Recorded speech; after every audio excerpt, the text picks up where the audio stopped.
Hi friends, ಎಲ್ರಿಗೂ ನಮಸ್ಕಾರ. Welcome to my channel Aishwik vlogs in Kannada. So ಎಲ್ಲರಿಗೂ ಹೋಳಿ ಹುಣ್ಣಿಮೆ ಶುಭಾಶಯಗಳು. ನಮ್ಮ ಊರಲ್ಲಿ 4ನೇ ತಾರೀಕು ಅಂದರೆ ಮಾರ್ಚ್ 4ನೇ ತಾರೀಕು ನಾವು ಸೆಲೆಬ್ರೇಟ್ ಮಾಡಿದ್ದು. ಸೊ ಒಂದೊಂದು ಊರಲ್ಲಿ ಒಂದೊಂದು ದಿನ ಇರುತ್ತೆ. ಸೊ 3ನೇ ತಾರೀಕು ಹೋಳಿ ಹುಣ್ಣಿಮೆ ಇತ್ತು, 4ನೇ ತಾರೀಕು ನಾವೆಲ್ಲರೂ ಸೆಲೆಬ್ರೇಟ್ ಮಾಡಿದ್ವಿ ಹಾವೇರಿಯಲ್ಲಿ. ಸೊ ನನ್ನ ಮಗಳು ಕೂಡ ಹೋಳಿ ಹುಣ್ಣಿಮೆ ಯಾವಾಗ ಬರುತ್ತೋ ಅಂತ ಕಾಯ್ತಿರ್ತಾಳೆ. ಯಾಕಂದರೆ ಭಾಳ ಎಕ್ಸೈಟ್ಮೆಂಟಾಗಿ ಹೋಳಿ ಆಡೋದು ಅಂತಂದರೆ ಭಾಳನೇ ಇಷ್ಟಪಡ್ತಾಳೆ.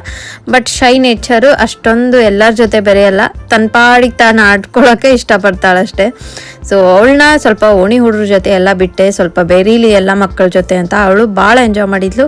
ಆಮೇಲೆ ನಾನು ಮತ್ತು ವಿಕ್ರಮ್ ಅವರು ನಾನು ಮದುವೆ ಆದಾಗಿಂದ ನನ್ನ ಹಸ್ಬೆಂಡ್ ಕೈಯಿಂದನೇ ಫಸ್ಟು ನಾನು ಹೋಳಿ ದಿವಸ ಬಣ್ಣ ಹಚ್ಚಿಸ್ಕೊಳ್ಳೋದು, ಆಮೇಲೆ ಉಳಿದವ್ರು ಎಲ್ಲರ ಕಡೆಯಿಂದ ಹಚ್ಚಿಸ್ಕೊಳ್ಳೋದು. ಸೊ ಅವರು ಕೂಡ ಹಾಗೆ ಮಾಡ್ತಾರೆ.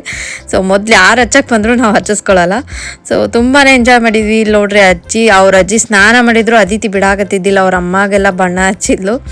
ಆಮೇಲೆ ನಾವು ಒಂದು ರೌಂಡ್ ಊರಲ್ಲೆಲ್ಲ ತಿರುಗಾಡಿ ಫ್ರೆಂಡ್ಸ್ ಮನೆಗಳಿಗೆಲ್ಲ ಹೋಗಿ ಬಣ್ಣ ಹಚ್ಚಿ ಬಂದ್ರಾಯ್ತು ಅಂತೇಳಿ ಹೊರಟ್ವಿ. ಸೊ ನಾವು ಫಸ್ಟ್ ಬಂದಿದ್ದು ಪೂಜಾ ಅವ್ರ ಮನೆಗೆ, ನನ್ನ ಬೆಸ್ಟ್ ಫ್ರೆಂಡ್ ಆ್ಯಂಡ್ ನಮ್ಮ ರಿಲೇಷನ್ ಕೂಡ.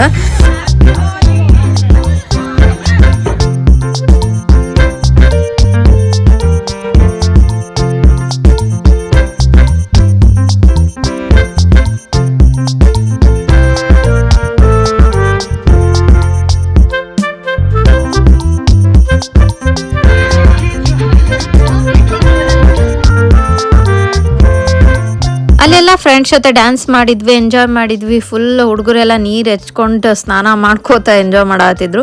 ಸೊ ಇನ್ನೊಬ್ಬ ಫ್ರೆಂಡ್ ಮನೆ ಹತ್ರ ಬಂದ್ವಿ, ನಾನು ಪೂಜಾ ಅವ್ರು ಸೇರಿ. ಇವರು ನಮ್ಮ ಮನೆ ಬಾಡಿಗೆ ಇದ್ದರು ಫಸ್ಟು, ಅವಾಗಿಂದ ನನ್ನ ಫ್ರೆಂಡು. ಸೊ ಅದಿತಿಗೂ ಅವ್ರ ಮಕ್ಕಳೆಲ್ಲ ಫ್ರೆಂಡ್ಸ್ ಇದ್ದಾರೆ.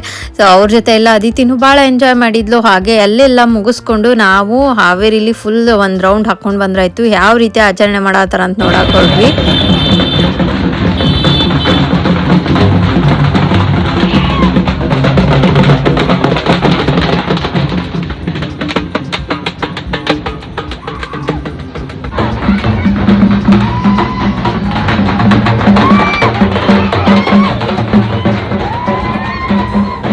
ಪ್ರತಿ ಏರಿಯಾದಲ್ಲೂ ಈ ರೀತಿ ರೈನ್ ಡ್ಯಾನ್ಸಿಗೆ ಅರೇಂಜ್ಮೆಂಟ್ ಮಾಡಿದ್ರು. ದೊಡ್ಡವರು ಮಕ್ಕಳು ಎಲ್ಲರೂ ಸೇರಿ ಮಸ್ತ್ ಮಜಾ ಮಾಡತ್ತಿದ್ರು ಹೋಲಿನ. ಸೊ ನಾವು ಕೂಡ ಏರಿಯಾಗಳಲ್ಲೆಲ್ಲ ಒಂದು ಸುತ್ತ ಹಾಕಿ ಬಂದ್ವಿ. ನಡು ಮಾರ್ಕೆಟಲ್ಲಿ ಕಾಮದಹನ ಆಗಿತ್ತು ಆಗಲೇ. ಸೊ ಮನೆಗೆ ಬಂದು ಒಂದು 2-2 ತಾಸು ಆಯ್ತು ಒಬ್ಬೊಬ್ರು ಜಳಕ ಮಾಡೋಕ್ಕೆ, ಯಾಕಂದ್ರೆ ಅಷ್ಟು ಬಣ್ಣ ಮುಣಗೆದ್ದಿದ್ವಿ. ಸೊ ಮನೆಗೆ ಬಂದು ಎಲ್ಲರೂ ಕ್ಲೀನಾಗಿ ಸ್ನಾನ ಮಾಡಿ ಹೋಳಿ ಆಡಿದ್ಮೇಲೆ ಹೋಳಿಗೆ ತಿನ್ನಬೇಕು ಅಂತಾರೆ. ಸೊ ಅದು ಪದ್ಧತಿ. ಮನೆಗೆ ಬಂದು ನಮ್ಮ ಅತ್ತೆಯವರೆಲ್ಲ ಹೋಳಿಗೆಗೆ ರೆಡಿ ಮಾಡಿಟ್ಟಿದ್ರು, ಪಲ್ಯ ಅದೇ ಕೋಸಂಬರಿ ಎಲ್ಲ ಮಾಡಿಟ್ಟಿದ್ರು. ಸೊ ಬಂದು ನಾನು ಬಿಸಿ ಬಿಸಿ ಹೋಳಿಗೆ ಮಾಡಿದೆ. ಎಲ್ಲರೂ ಕುತ್ಕೊಂಡು ಹೋಳಿಗೆ, ತುಪ್ಪ, ಕೋಸಂಬರಿ, ಸಂಡಿಗೆ, ಅನ್ನ, ಸಾಂಬಾರು, ಹೋಳಿಗೆ ಸಾರು ಎಲ್ಲ ಮಸ್ತ್ ಊಟ ಮಾಡಿದ್ವಿ. ಸೊ ಈ ರೀತಿ ಹೋಳಿ ಆಚರಿಸ್ತಿದ್ವಿ. ಥ್ಯಾಂಕ್ಸ್.